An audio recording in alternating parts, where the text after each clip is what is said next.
now the M6. I spend more time on this motorway now than I ever have, I swear. Anyway, hello ladies and gentlemen, we haven't done anything like this for a while. We haven't done an episode of On The Move! I also haven't done a GPW review for a long time because I work for them now, and I thought it would be, I didn't think it'd be right, because if I praise them, I'm going to sound like I'm being biased. And of course, at the end of the day, you don't want to criticise them too much if there's something you don't like, because I could lose my job for it, couldn't I, realistically. It is a cold December day, but it's ridiculously sunny here in Staffordshire on the road. So I've just finished work. I'm doing this vid while quick as I can. I've got handwritten notes. I've got only 2 pages. I'm going to try and bang this out as quick as possible. Hell, if nothing else, just that science fiction can't take the piss out of it for us. So let's get on with it, shall we? Let's get on with it. First things first, the crowd were really good. I was expecting, just because it was so damn cold, I was worried about the draw. The draw was fantastic, very vocal crowd. And of course, me and Bobby Cash on commentary for the second time. I worked with Dave Mustard last time, and I didn't enjoy it as much as, I think me and Bobby have got better chemistry together than me and Mustard did. Me and Bobby can bounce off each other so easily, whereas I didn't quite get that with Mustard. Anyway, that's the by, isn't it? If you want to hear me on commentary on a GPW DVD, there's 2 available now. There's links in the description. Let's get on with it. So the opening contest for the British Championship, Danny Hope defending against Zach and Diamond Gibson, a match a year in the making, and this was absolutely stunning opening contest. Really high octane, really good crowd noise throughout it. Some ridiculous near falls. Danny Hope kicking out the Liver driver, for example, which I don't think I've ever seen, and Zach Diamond kicking out of the what's it called? What's he called? That blooming knee does.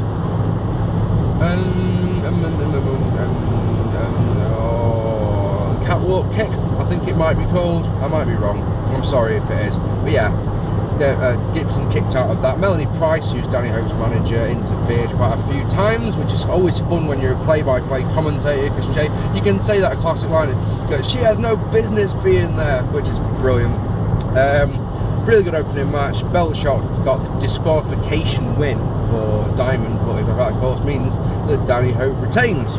Next, Team Bin Man versus Team CJ Banks. Now this is an interesting one because I actually forgot. What I've got to say about this show is I wrote out a load of notes, as I always do, and then I thought I saved them, and it turns out I didn't. So I wrote them again, and then my printer refused to print them, and then I took them to a friend's house, and his printer refused to print them as well, only printing the first page, so I ended up with 4 of the first pages. So one of the problems with that is that I went, basically I had no notes going into the show. I went into the show completely blind. So I called them Team Heroes and Team Villains because that was the name of the show. But anyway, this was I wasn't expecting much from this match, if I'm honest, but it was really freaking good. There was some absolutely superb moments in this one. There was interplay between Jason Logan and Steve McMahon that was just so subtle and so well done. You know, those two have had history for ages now. The finalists of the Rookie League from last year. LA Austin played the face in peril for a truly ridiculous amount of time.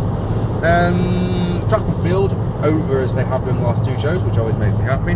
I've got to say something about Cameron Craze.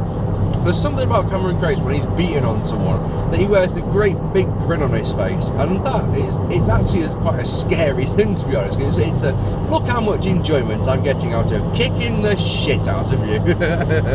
And then right, all the guys ended up on the outside apart from LA Austin and Bin Man. And LA Austin, we've seen him do a corkscrew moonsault to the outside quite a few times, you know, and he does it really nicely. So I'm expecting that, but oh no. Steve Bin Man takes a brilliant jump, hits a blooming suicide plancher to the outside that was absolutely huge, and it made the whole place go absolutely mental. Yeah, me and Bobby jumping up and down in the blooming balcony for that one, and then LA Austin hits Ostentatious, Bin Man goes up top, and it's a big splash off the top for the win. Really good match. That's 2 down, you know, 2 great matches, and it just continued next one up even, sorry. Bubblegum versus DDL in a street fight, and this one was absolutely brutal, and it was, oh man, you know, sometimes you see something and you just like, I got suckered in by Bubblegum, fell down some stairs, right, there's about a 4 stairs, flight of stairs, and he fell down that and he landed hard, and he started, selling the injury, proper, like, I'm injured, I'm hurt. Now, I said on commentary, I said I wouldn't put it past Bubblegum to fake a knee injury. And then, after a couple of minutes, and the fact that he was still acting like he's hurt, I was like, oh. And then it was weird because as I started thinking that, like, this uncomfortable silence sort of descended on the room, And so you thought that all of us thinking, this is real, isn't it? I was like, oh no. And then of course it wasn't. He fooled everyone. Every single person was completely suckered in. And it's like, oh, he's so good, isn't he? He's so good. These two had us completely fooled. Because of course it wasn't just on Bubblegum, it was on DDL as well. The way that he reacted was absolutely perfect. Hats off to both these two men. But hats off as well because they beat the living shit out of each other. Kendo stick shots, chair shots. At one point, DDL pulled out one of the ring barricades, set it up in the corner, hit the running belly, and Bubblegum comes charging at him. He hits a blooming overhead belly-to-belly suplex through the barricade. That was brutal. St. George's Cross getting the win. Oh man, there was a guy dressed up as Doink the Clown. I need to point that out on the one side. And he just sat the whole time and he just had a stoic look on his face. Didn't really react to much. And it was just so surreal because the outfit was absolutely perfect. That was mental. But yeah, St. George's Cross gets the win. DDL's the winner. Absolutely fantastic match. 3 matches in, all of them brilliant. And it continued after the intermission. We had El Ligero versus El Oscuro, mask versus mask. And this is the second mask versus mask match I've seen this year. Both of them starring El Ligero. And one of the problems with the mask versus mask match, in my opinion, is El Ligero's had his mask on for 10 years now, or however long it's been. I'm sorry if that's wrong. But his whole career has been under a mask, yeah. And it's very hard to root for the other person or to believe the other person was going to win. But this was an interesting contest because it is after the intermission, so it took a while for the crowd, who had been absolutely rabid for the street fight, to get a bit more motivated, a bit more going. But once they did, they were fully into it. Death Valley Driver on the apron by El Ligero. Red Mist by El Oscuro. El Ligero moves out of the way and it hits Ray Kitab, the referee, full in the face. Good work for Ray for taking that one. Tornado DDT by Ligero. There's no referee.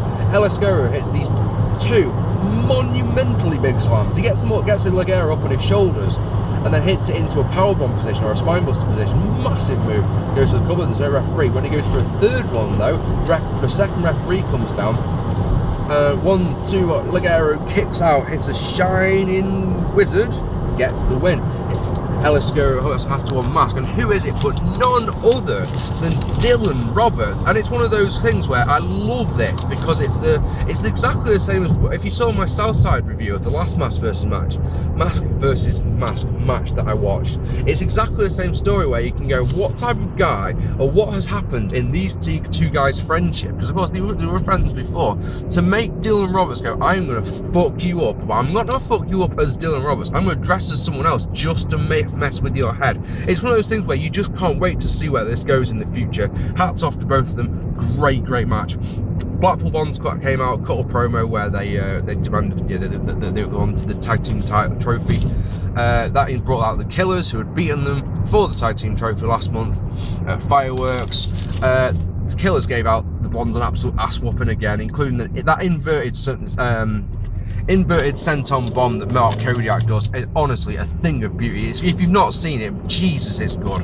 It's because Mark Kodiak's a big bloke, and it's pretty. And then the Island Boys come out, interrupt them, and by the looks of things, at the next show, which is back with a bang in January, we're going to get the Island Boys versus the Killers for the tag trophy, which will be fantastic. And then, if this show hasn't been good enough already, the main event is just an absolutely stunning contest. Martin Kirby defending the GPW Championship against Cyanide and Joey Hayes. Now, of course, I'm sure you can imagine that's 2 babyfaces, 1 heel, a dynamic that normally doesn't work. Normally, a good triple threat match is the babyface champion defending against 2 heels.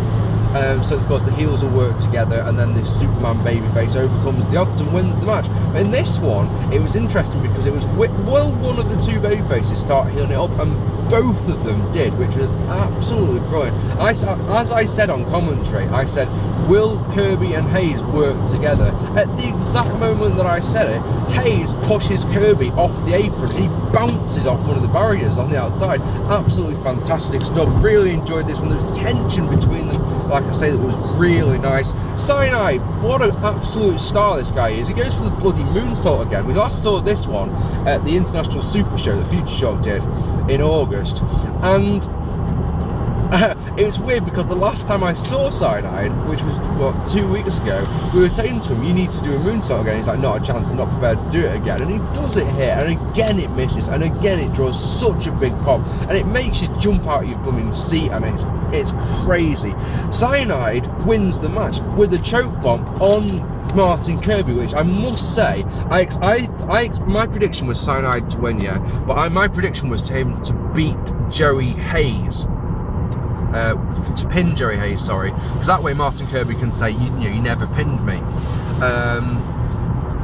And we've got a new champion, which is absolutely fantastic. Martin Kirby, year-long reign, can't take anything away from him. A great champion. We've got a new champion at Cyanide, and then if that wasn't enough, because the place was going bonkers for Cyanide winning the belt, yeah.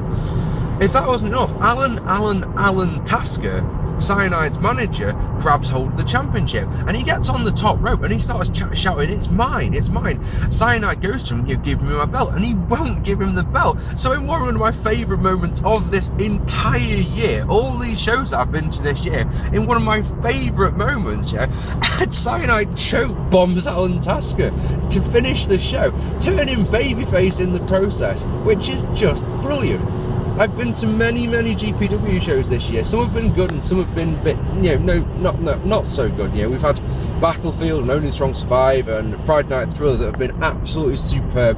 And this one was the best of the lot, I guarantee you that much. I cannot wait to watch this one on DVD. I'm looking forward, because me and Bobby Cash had new microphones, so the sound quality on the commentary should be better.